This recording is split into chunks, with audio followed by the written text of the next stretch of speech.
Being alone is not frightening because we are without others. It is frightening because we are left with ourselves. When the noise fades, when the routine pauses, when the social mirror vanishes, what's left is a silence that stares back at us. That silence doesn't merely whisper, it accuses. It brings forth the very part of us we spend our lives trying to avoid. Not the curated version we present to the world, but the raw, unresolved, uncertain self this is why loneliness bites so deeply. It is not the solitude itself that wounds us, but the confrontation it forces with a self we no longer know how to sit beside. We often think we're afraid of being isolated from others, but what we truly fear is being exposed to our own interior without escape, without distractions, without performance, without a script. And it is precisely in this confrontation that something deeper is revealed. A truth that has been drowned out by the constant hum of doing, pleasing, reacting. This truth, as Søren Kierkegaard knew, is the beginning of authenticity. For him, the despair that rises in silence is not a psychological defect, but a spiritual siren, a cry for truth in a life governed by illusions. Kierkegaard saw this despair as rooted in a profound split, the dissonance between who we are and who we pretend to be. He believed that the modern person often lives in bad faith, not out of malice, but out of fear. The fear that if they stop performing, the mask will drop, and nothing will be left behind. And so we run, from silence, from stillness, from solitude, because they unveil what noise and crowds conceal, not a lack of connection with others, but a lack of connection with ourselves. When left alone, most people don't discover freedom, they encounter a void, and it is not empty because there's nothing there, but because what is there has been ignored, disfigured and repressed. In this void we come face to face with our failures, our wounds, our contradictions.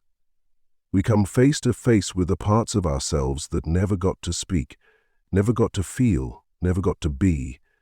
The child that adapted too early, the adult that betrayed dreams to meet expectations. The silence shows us not only what we are, but what we have lost.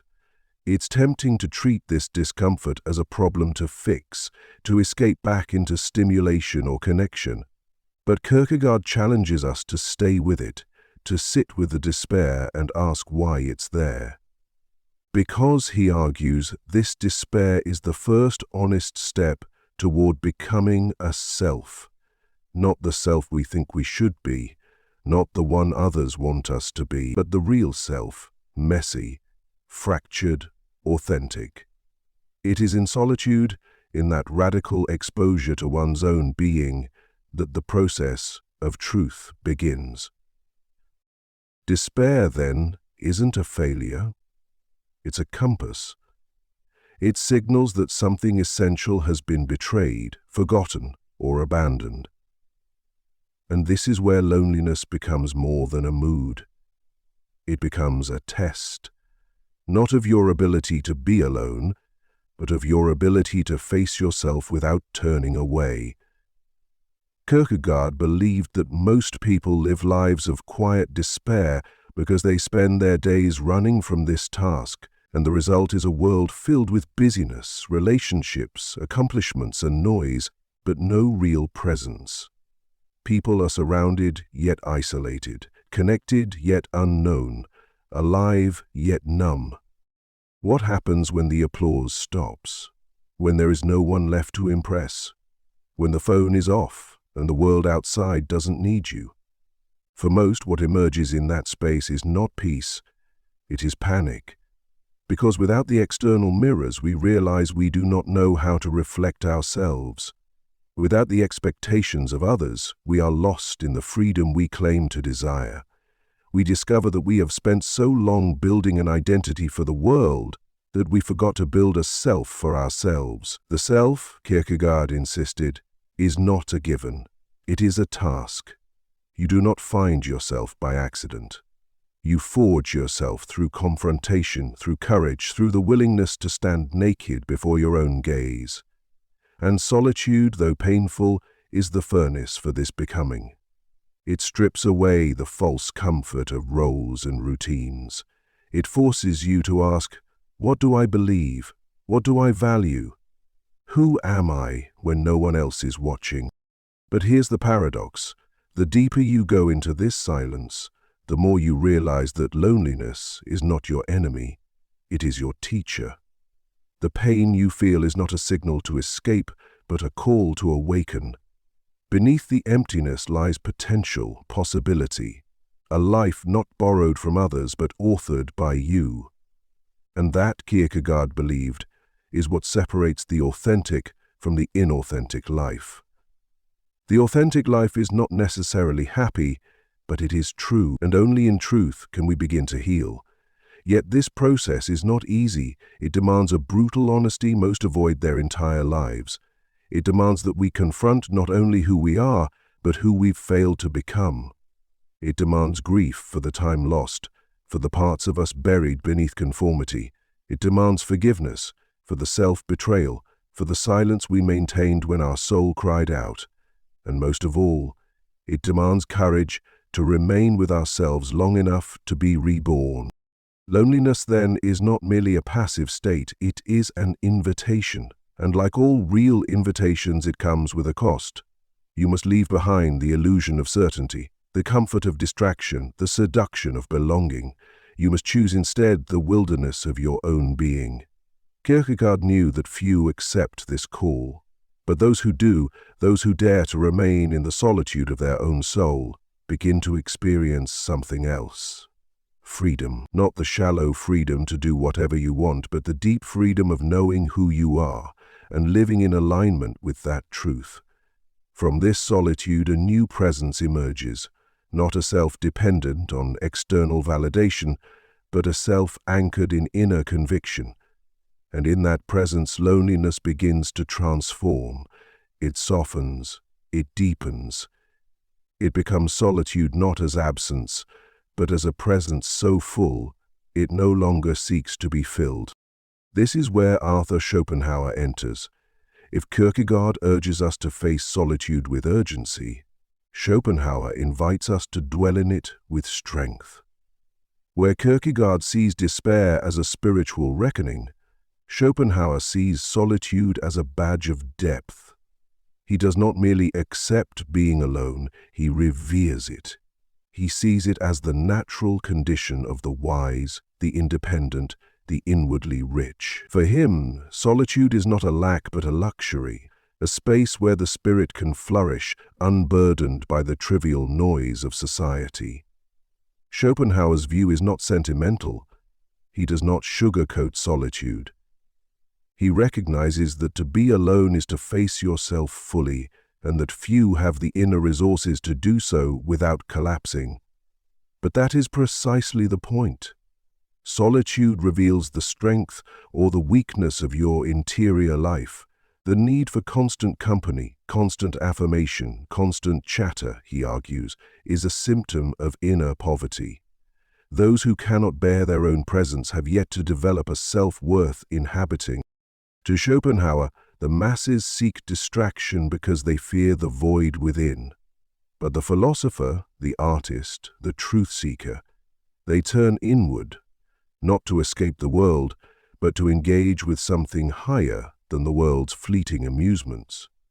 They understand that the mind, when left undisturbed, becomes a source of profound insight, that silence, far from empty, contains the seed of every great thought. That solitude is not a retreat but a return to the only place where truth can be found. The rare individual who can stand in solitude without crumbling becomes dangerous, not because he harms others, but because he no longer needs them. He no longer begs for validation or consensus. He is no longer enslaved by the hunger to be seen, accepted, or praised. His peace cannot be bought, and his mind cannot be distracted. This man, Schopenhauer would say, has cultivated an interior so vast that the outside world loses its hold over him. He has become, in essence, free. Freedom, in this sense, is not circumstantial, it is psychological. Most people live as prisoners of their own need to belong. Their every move is calibrated to social expectations. Their silence is filled with anxiety, not reflection. Their days are dictated by the roles they play, not the truth they hold. But the one who has learned to be alone, who has passed through the fire of loneliness and emerged unburned, this person cannot be manipulated, because they no longer fear being without. There is immense strength in that, because once you no longer fear being alone, you no longer compromise yourself to avoid it. You speak the truth even when it isolates you. You walk away when something insults your soul. You no longer trade authenticity for approval or dignity for comfort. The one who embraces solitude becomes sovereign over himself. And in a world that demands conformity, this kind of sovereignty is seen as rebellion. This is why the individual who cultivates solitude becomes a threat to the herd. He stands as a reminder of what others refuse to face, that their frantic social lives, their endless scrolling, their curated identities are a defense against the terrifying quiet of their own souls. The solitary individual is not antisocial. He simply refuses to dilute his spirit to fit the crowd. He refuses to pretend that superficiality is connection. That noise is knowledge. That belonging is truth. Schopenhauer warns us, however, that this path is not easy. To be alone is to see clearly, and to see clearly is often to suffer, because when you finally strip away the noise, you begin to see the world and yourself for what they are. You begin to see how much of your life has been a performance, how much of your personality is borrowed, how much of your suffering is self-inflicted. You begin to see the absurdity of social games, the vanity of ambition, the shallowness of approval, and that clarity can be brutal. But it is also beautiful, because once you see clearly, you can choose differently. You can stop chasing what doesn't matter. You can stop betraying yourself for love or money or attention. You can begin to live, not reactively but intentionally, not as an echo of others, but as a voice of your own. And from this voice comes power, not domination over others, but mastery of yourself. Schopenhauer believed that great minds not only tolerate solitude, they require it. Because only in solitude can the mind roam freely. Only in silence can deep thought emerge. Genius, he claimed, is not social. It is solitary. The crowd distracts, but solitude distills. It clarifies, it deepens, it sharpens. In solitude, your mind becomes your companion. Your thoughts become your territory. Your spirit becomes your home. Yet the world trains you to avoid this. You are taught from birth that solitude is failure, that to be alone is to be unwanted, that to be without a group is to be without value. This is why most people spend their lives chasing relationships, not because they are ready to give love, but because they are terrified of facing themselves. They confuse intimacy with distraction, connection with validation. They do not seek others to share a life, they seek others to escape one. But there is no substitute for solitude, because only in solitude can you hear the truth that has been drowned out by your roles and routines. Only in solitude can you uncover the beliefs you never questioned, the wounds you never tended, the desires you never named. Only in solitude can you ask the terrifying, liberating question, who am I, really? And if you can remain with that question, without rushing to answer it, something begins to shift, slowly, painfully, beautifully. You begin to remember. You remember the dreams you buried, the values you compromised, the voice you silenced. And you begin, perhaps for the first time, to live not as a character in a story written by others, but as the author of your own. This, ultimately, is what both Kierkegaard and Schopenhauer are urging us to do, to wake up from the trance of conformity, to stop fearing our own presence, to enter solitude not as a punishment, but as a path, because the one who can dwell in solitude is the one who has nothing to fear. He has faced himself, and in doing so, disarmed the need to be anyone else. He becomes grounded, immovable, unshakable, not because he resists the world, but because he no longer depends on it for permission to exist. And ironically, it is this kind of person who is most capable of real connection, because he no longer enters relationships to fill a void. He is not using others to feel whole or seen or worthy. He is already whole, already seen, already worthy, and so he can give without grasping, love without clinging, speak without performing. His solitude becomes the ground from which his presence flows, not desperate, not needy, but free. There is a reason why the wisest figures in history spent long stretches in solitude. Buddha under the tree, Christ in the desert, Nietzsche in the mountains, Thoreau by the pond. They were not running from the world, they were preparing to face it. They knew that to truly know others, you must first know yourself. And to know yourself, you must be willing to meet yourself in the silence that no one else can enter. That silence, as terrifying as it seems, is not empty. It is full of the parts of you that the world ignores, full of the wisdom you inherited but forgot, full of the strength you denied, full of the soul you abandoned to survive. And once you recover that soul, once you retrieve what the noise of life has buried, you return to the world, not weakened but armed, not bitter but clear, not needy but whole. So the next time you feel the ache of loneliness, ask yourself, what is this really pointing to? Is it a lack of others or a lack of self? Is it the absence of noise or the invitation to finally listen? Because the truth is, you do not fear loneliness. You fear meeting yourself in the absence of distraction.